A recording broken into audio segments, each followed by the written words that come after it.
560 million year old fossil is first animal predator. Wow, so this specimen is the first of its kind to be found and is related to the group that includes modern corals, jellyfish, and anemones.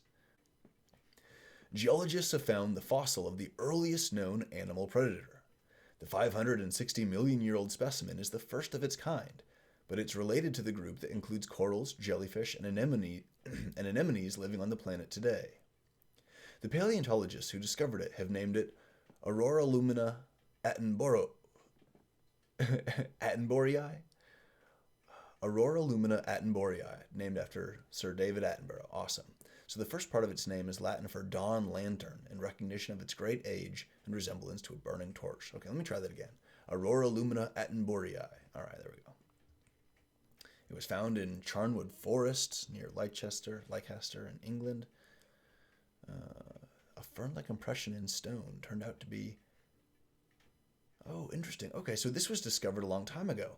In 1957, a fern-like impression in stone, so they thought it was a fossil of like a plant, like a fern leaf or something, turned out to be one of the oldest fossilized animals, Carnea masoni. Sir David Attenborough is truly delighted with his new namesake. Okay, so apparently they were able to get in contact with David Attenborough and get his opinion on the authors naming this thing after him. And he said, "When I was at school in Leicester, I'm sorry guys, I don't know how to pronounce that. I was an ardent fossil hunter. The rocks in which Aurora lumina has now been discovered were then considered to be so ancient that they dated from long before life began on the planet, so I never looked for fossils there. A few years later, a boy from my school found one and proved the experts wrong. He was rewarded by his name being given to his discovery. Now I have, almost, caught up with him, and I am truly delighted."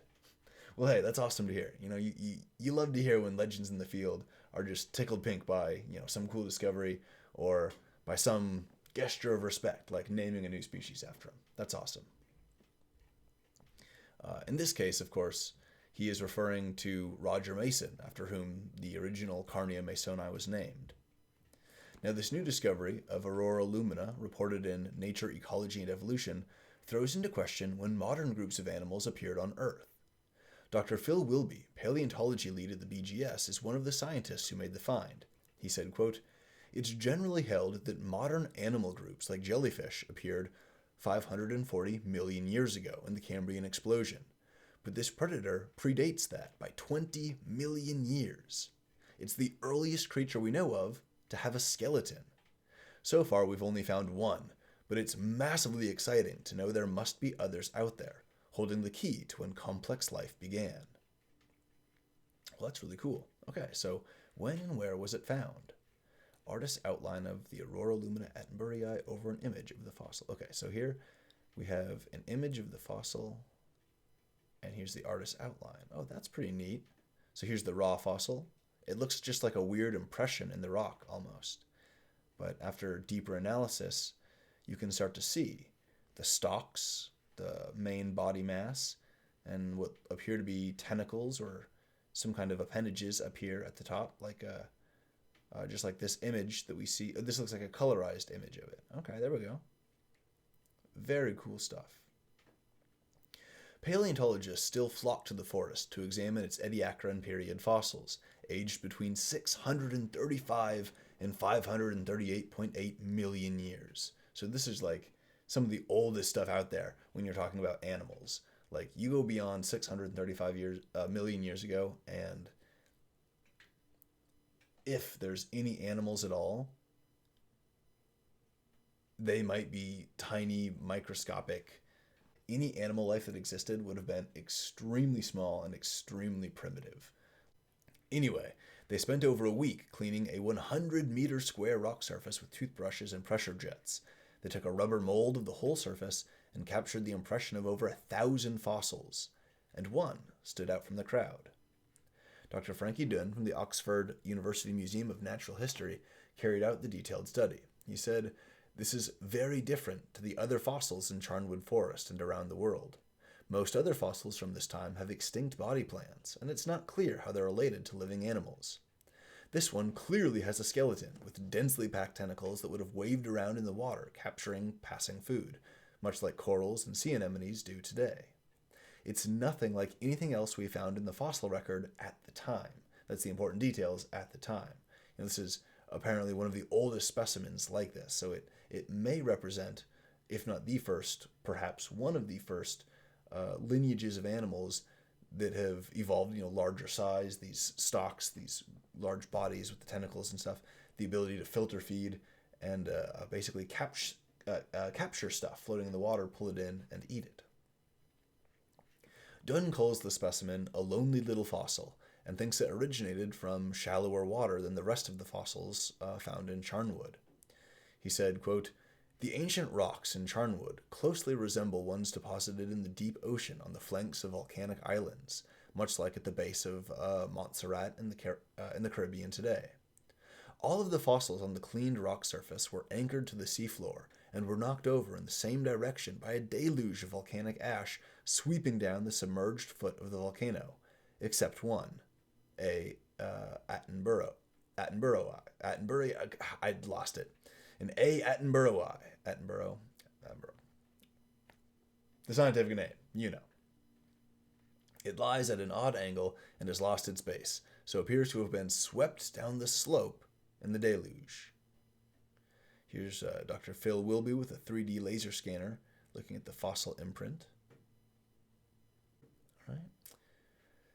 Attenborough, I cannot pronounce this. Attenborough was dated at BGS's headquarters in Keyworth, Nottingham, using zircons and the surrounding rock. Zircon is a tiny radioactive mineral that acts as a geological clock. It assesses how much uranium and lead are present, and from that, geologists can determine precisely how old the rock is. Dr. Frankie Dunn finishes the article by saying, quote, "The Cambrian explosion was remarkable. It's known as the time when the anatomy of living animal groups was fixed for the next 500 million years. Our discovery shows that the body plan of the Nadarians, the corals, the jellyfish, the sea anemones, etc., was fixed at least 20 million years before this. So it's hugely exciting and raises many more questions." Well, that's super cool stuff. Basically, they found this ancient Nadarian fossil, this Nadarian predator, 20 million years older than comparable species. Badass. I guess we can hop over and take a look at the article, the study real quick. It's the full study, and there's a lot of technical details as they analyze these fossils and stuff, and all the little features and traits and whatnot. We won't go over all of it, but we can look at the abstract. We'll scroll through, look at some of the images, and then read the discussion. Okay, so the abstract. Nadarians are a disparate and ancient phylum encompassing corals and jellyfish, and occupy both the pelagic and benthic realms. They have a rich fossil record from the Phanerozoic eon, lending insight into the early history of the group. But although Nadarians diverged from other animals in the Precambrian period, their record from the Ediacaran period, about 635 to 542 million years ago, is controversial. Here we describe a new fossil Nadarian, Aurora lumina Attenboroughi, from the Ediacaran of Charnwood Forest, about 557 to 562 million years ago. And this fossil specimen shows two bifurcating polyps enclosed in a rigid polyhedral organic skeleton with evidence of simple, densely packed tentacles. Aurora lumina displays a suite of characters allying it to early Medusozoans, but shows others more typical of Anthozoa. Phylogenetic analyses recover Aurora lumina as a stem group Medusozoan, and therefore the oldest crown group Nadarian. Aurora lumina demonstrates both the establishment of the crown group of an animal phylum and the fixation of its body plan tens of millions of years before the Cambrian diversification of life. All right, that's super cool. So they're basically saying that because this thing is so old, it's like one of the oldest Nadarians we've ever seen. It's showing that this body plan has been established in evolutionary history way earlier than any previous data has shown. So basically, it's just some more data pushing back our understanding of when the Nadarians first emerged. We thought they emerged about 600 30 to 40 million years ago. Well, now it looks like they emerged closer to 650 to 660 million, 550 to 560 million years ago. Very cool stuff. Okay, so here we have a color-coded image of it. Orange is the tentacles. Light blue is the paraderm.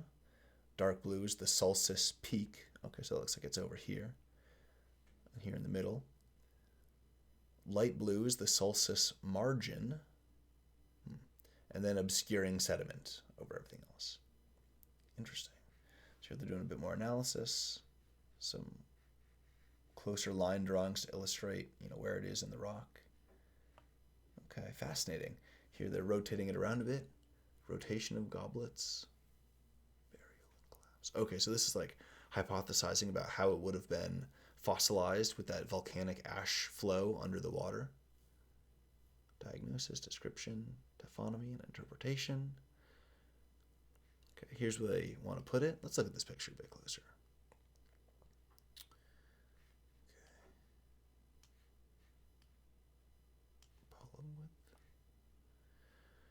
Okay, so this is part. So here it is, and we see Aurora Lumina is back here. This is part of the stem group. So the stem group here looks like some of these really, they're all extinct. Some of these really primitive off branches, and it looks like some of the surviving lineages, the crown group, they diverged out from the stem group and then produced. We got our hydras over here, and our jellyfish over here. Medusas and stuff. Okay, very interesting. Let's see.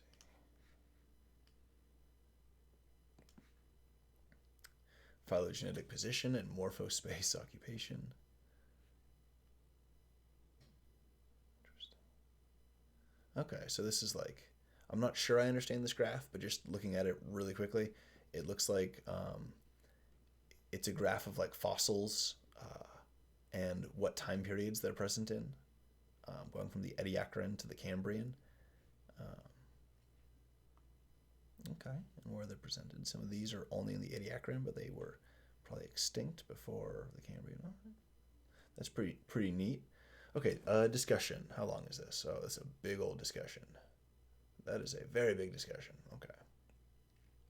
Well, all right, let's just end with these last couple paragraphs, because that's a beastly discussion section. I don't want to go through all of it. That'll take me like an hour and a half.